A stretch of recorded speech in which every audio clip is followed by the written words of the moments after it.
Your cover letter is one of the first impressions on recruiters and hiring managers.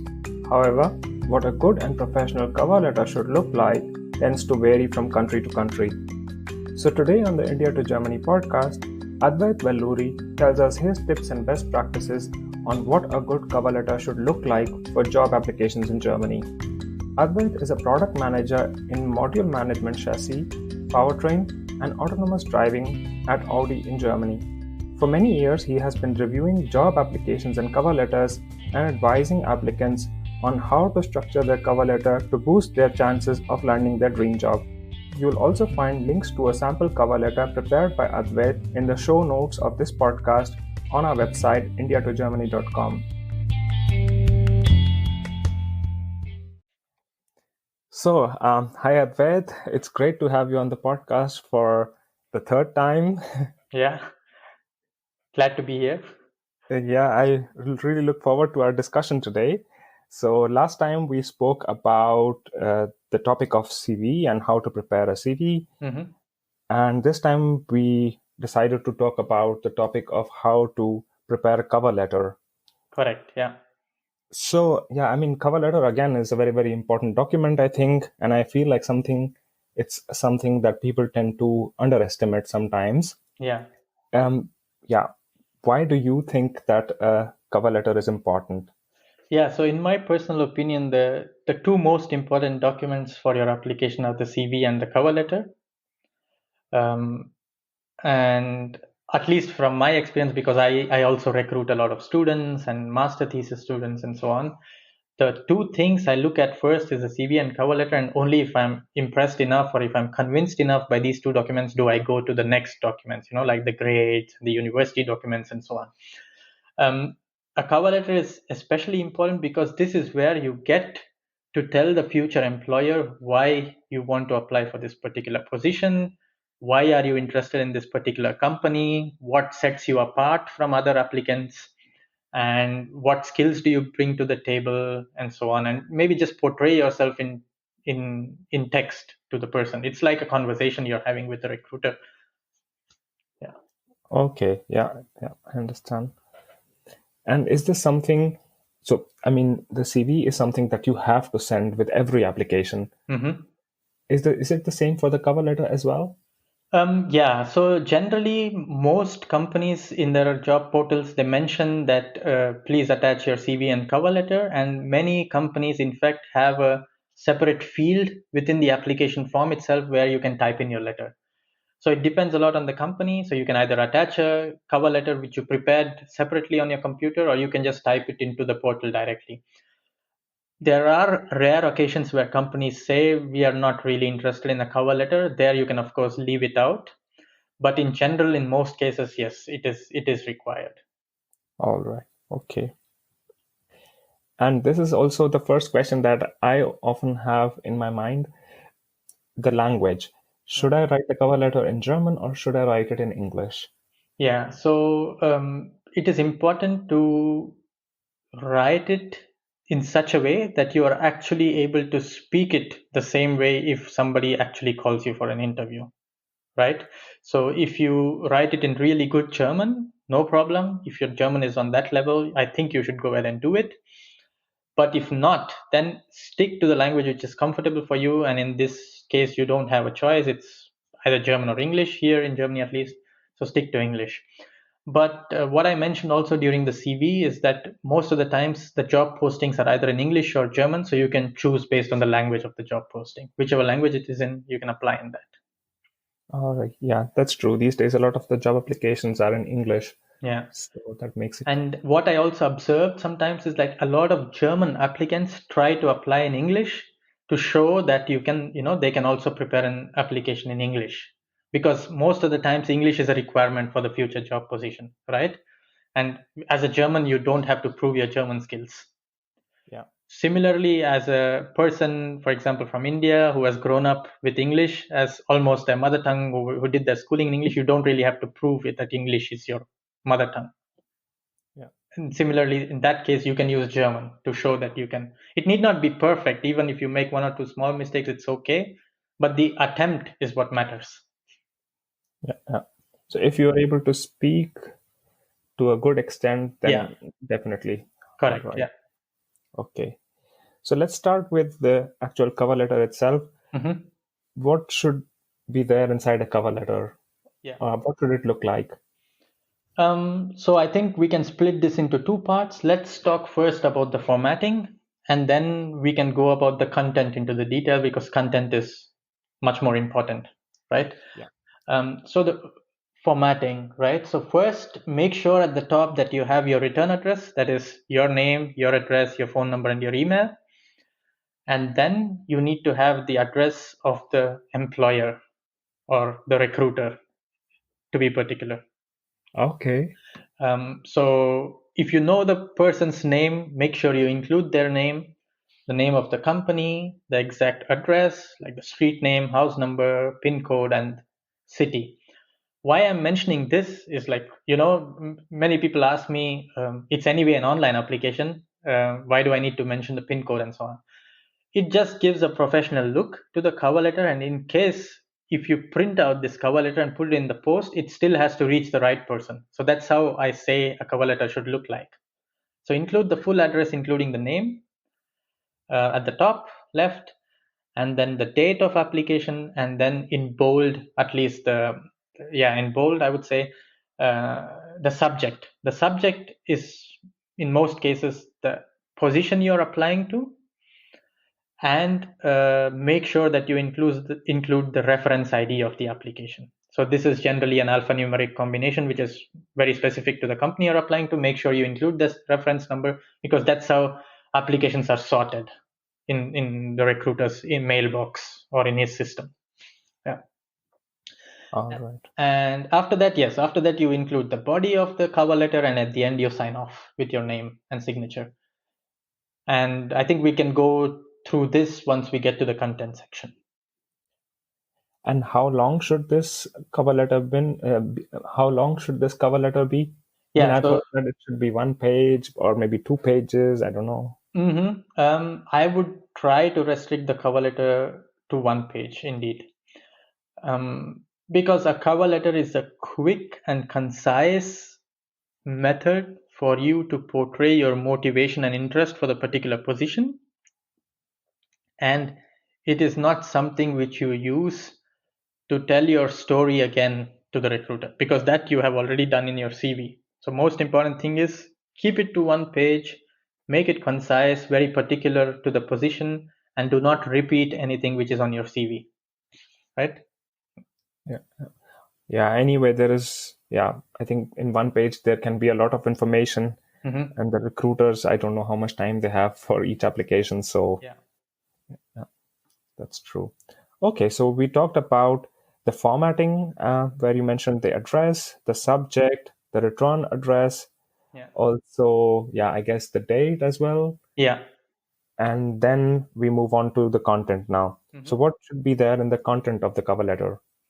Yeah. So first, you need to understand that the cover letter is not a repetition of your CV, right? So, for example, if you start your cover letter saying that, I'm a master's student, I did so and so, I did my course in, I don't know, XYZ at that particular university, this is all information which is already included in your CV. So, you need to really use the cover letter to portray your interest, like I mentioned. So, I generally go about it in the following way. I say to every person that you need to answer the following questions in your cover letter, right? Why are you interested in the company you're applying to? And what is your exact motivation, right? So just justify why you want to take this particular job. And what skills do you bring to the table which will help you in the future position, right? What experiences you gain from the past or from your education? How is it relevant to the new position? And apart from that, include any other relevant experience which you had in the past. And at the end, make sure that you add your availability and the notice period of your current job if it's applicable.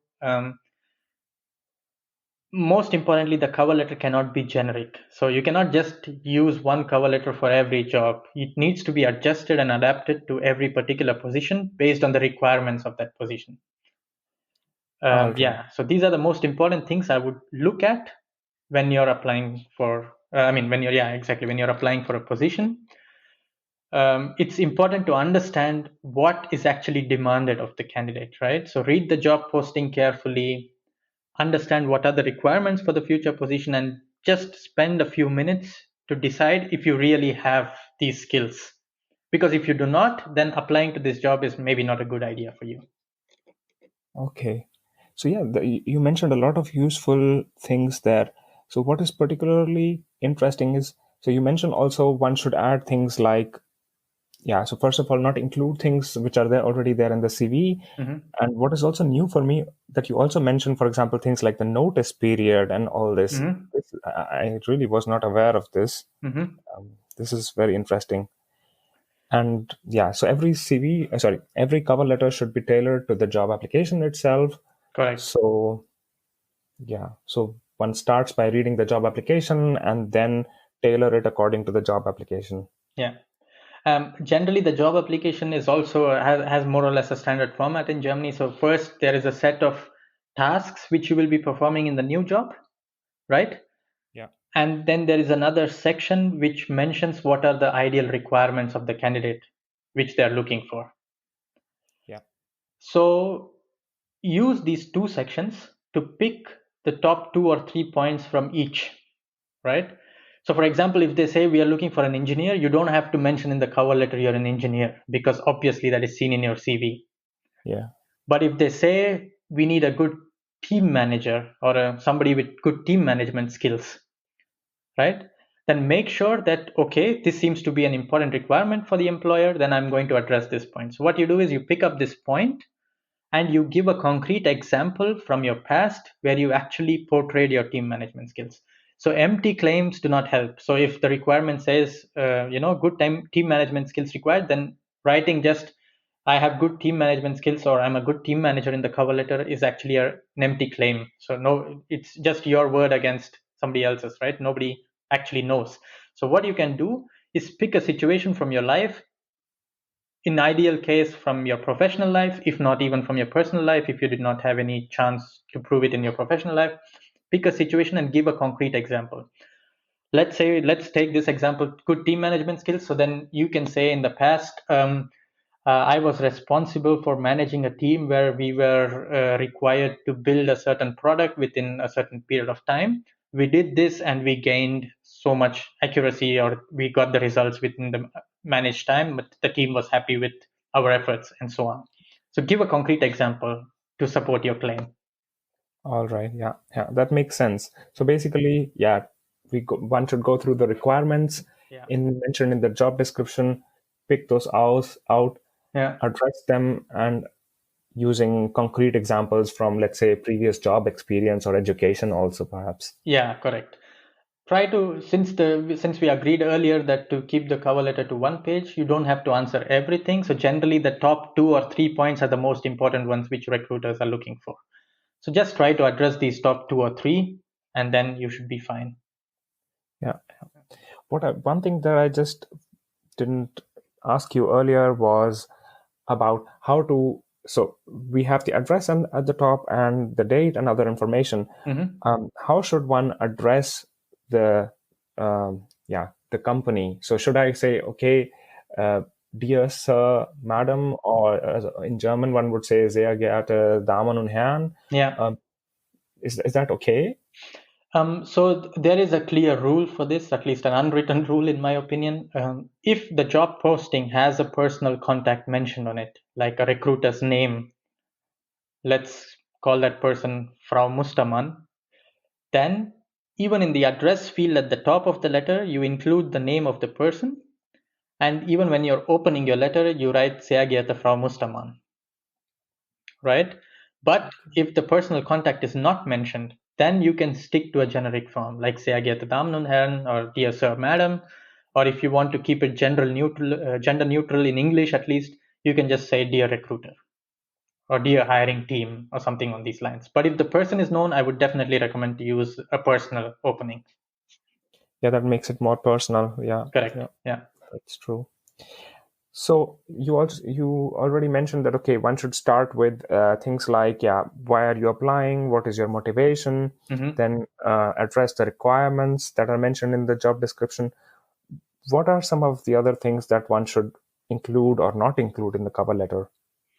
Um, so I would also try to include, of course, you have to address the technical aspect of the position, right? From the skills perspective, but you can also give certain information about your personal characteristics, right? So what sort of a person are you? How are you going to help? Like, are you communicative? Are you open? Are you happy working with people, or do you prefer working alone?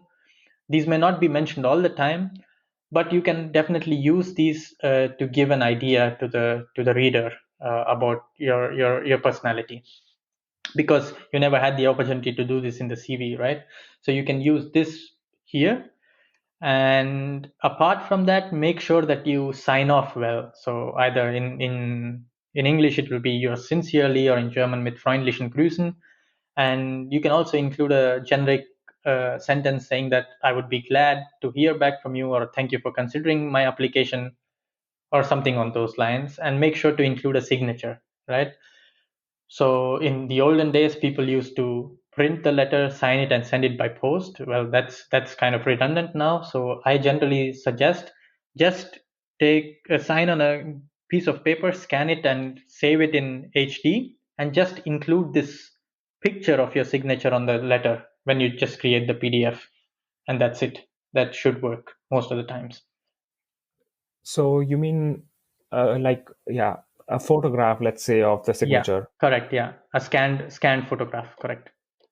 Okay, and you think that this is good because it kind of adds a more personal touch to the cover letter. Yeah, definitely. So it Okay. doesn't look like a machine generated letter, but it actually looks like somebody signed. Of course, the recruiter knows you didn't sign it, because you can see the difference between a scanned document and a generated document, but at least it gives a good look, right? Yeah. Yeah, I never thought about that. That's true. Yeah, because otherwise, yeah, they, I mean, look the same. All, I guess if he or she, the recruiter, is reviewing, let's say, 10 documents and all of them look so machine generated, Yeah. but one of them has this personal touch of, let's say, a signature at the bottom, which, yeah, yeah, Yeah. that definitely makes a difference. That's And true. you can also use certain colors in the formatting if you wish, but this is definitely left to the candidate themselves. Um, Yeah. So actually, yeah, that's an important point. Do you also have some suggestions for the formatting of the cover letter? I don't know, maybe font size, mhm. spacing, or anything else? Yeah, so make sure the font is. So one way you can test if the font size is right or not is to generate a document, print it out, and just read the document how you would normally read a book. And if you're having to put efforts to read it, that means your font is too low, right? Then you need to increase the font size. But then if you increase the font size, it may happen that your CV goes into, I mean, sorry, the cover letter goes into the second page. So what you need to do is maybe then adjust the margins and so on. So it's an iterative process, but I would at least recommend a font size of 11, because Of at least 11. yeah, Okay. because that is the minimum the normal human eye needs to read comfortably from a certain distance on a printed piece of paper. But I guess nowadays this is not that critical, because most applications are done online, so you can zoom in the document. But I would definitely recommend to maintain at least this font size. Yeah, I think it's also extra effort if someone has to, zoom in into every Yeah, part of the letter. It's exactly. annoying. Yeah. Yeah, yeah, I agree. Okay. And when you once have prepared your cover letter and all, what do you usually do? Do you kind of give it to your friends or to someone else for reviewing it, or how do you usually go about it? Yeah, so one big mistake I also noticed is that there are a lot of grammatical errors in cover letters. It can happen that no matter how many times you read it, you still overlook some of the mistakes, right? So it's always better to give it to somebody, especially somebody who has nothing to do with the field you're applying in, because they can catch the mistakes really quickly. Give it to them, let them take a look at it, and then maybe suggest some changes in terms of grammar, or if you have good enough candidates, even in terms of content. And also make sure that you do not include names of other companies when you're applying for some other company. For example, it happened to me quite often. I got applications from students. They're applying to Audi, but the address will be to Daimler or to BMW. And their sentences will be like, Daimler is such a good company. I'm really motivated to work here. Oh no. Right? So this makes a really bad impression because obviously they have recycled their CV. Yeah. And this is what I mentioned in the beginning. A CV is not a generic template. It needs to be written to every particular position. So make sure that you go through such mistakes, such critical, even if you miss a certain date or the address, it's okay. But such mistakes are actually quite big. They would make a really bad impression. And make sure that you spell the name of the person who you are addressing, the recruiter, correctly. Don't make spelling mistakes in their name. Because imagine if somebody were to spell your name wrongly, you would be really pissed off, right? So you need to have the same understanding for the other person as well. Yeah, that's also very, very valid. Yeah. Yeah. So getting it corrected, yes, definitely helps. No doubt about it. Okay. In fact, even I can give you a short example from my personal experience that in the initial days, the kind of letters that I'm getting for review these days, that's exactly how my letters used to look in the very beginning stages of my career, right? So I used to apply to a lot of positions. I used to repeat what is in my CV, and I never got uh, an acceptance or a call for interview. And I always used to wonder, how can this be? I've done well in my academics. I was a bright student in the past, but somehow nobody seems to like my profile. But then later I got in touch with some people who have more experience in the German market, and they told me exactly what I'm trying to tell you today. So I learned it from them, and I'm giving it ahead to forward to, transferring the information to aspiring applicants. So it's important that you go through this iterative process once. And of course, after I corrected my CV, within the next few applications, I got my first job. So it's underestimated, but it makes a lot of difference in your application. Yeah, that's true. Yeah, that's all actually. That's very, very good advice. I think all that what you have mentioned. Some of the things actually I didn't know myself, so maybe I should go through my cover letter again. Yeah. Yeah, well, there's always scope for improvement, right? So I'm always learning myself, especially sometimes I get really good applications. So I see and try to learn from the new applications I get from students. So yeah, it's a continuous learning process. So Advait, I was wondering if you have maybe some examples of sample cover letters or good cover letters that you could share with people to give them an idea. Yeah, so definitely I can share some of the cover letters I wrote in the past or what I found interesting from other applicants. Of course, I'm going to anonymize the letters and then send it to you so that you can include it in your post. And one other important point is, especially in German or even in English for that matter, don't try to start too many sentences with I, I did this, I did that, I come from there, I come. Try to mix it up a little bit so that it's easier for the reader. So some sentence formations I can give as an example which can be used. Yeah. Okay. All right. Yeah. Thanks a lot, Advait. I think there were very, very, very good suggestions for the topic of cover letter. Thank you very much for sharing this information with our listeners. Thanks, Paras. So I'm also really glad that you liked it, and I hope it will help everybody who is seeking help. Yeah, and hope to talk to you soon, sometime again for some other topic which could be interesting. Yeah, I really look forward to it. I will also check maybe people who are listening might have some suggestions of other topics that they would like to be covered in the podcast, Definitely. and I will get in touch with you. Yes, definitely. I'll look forward to that as well. Great. Thank you very much for your time, Advait. Thank you, Paras. See you. Bye-bye. Bye.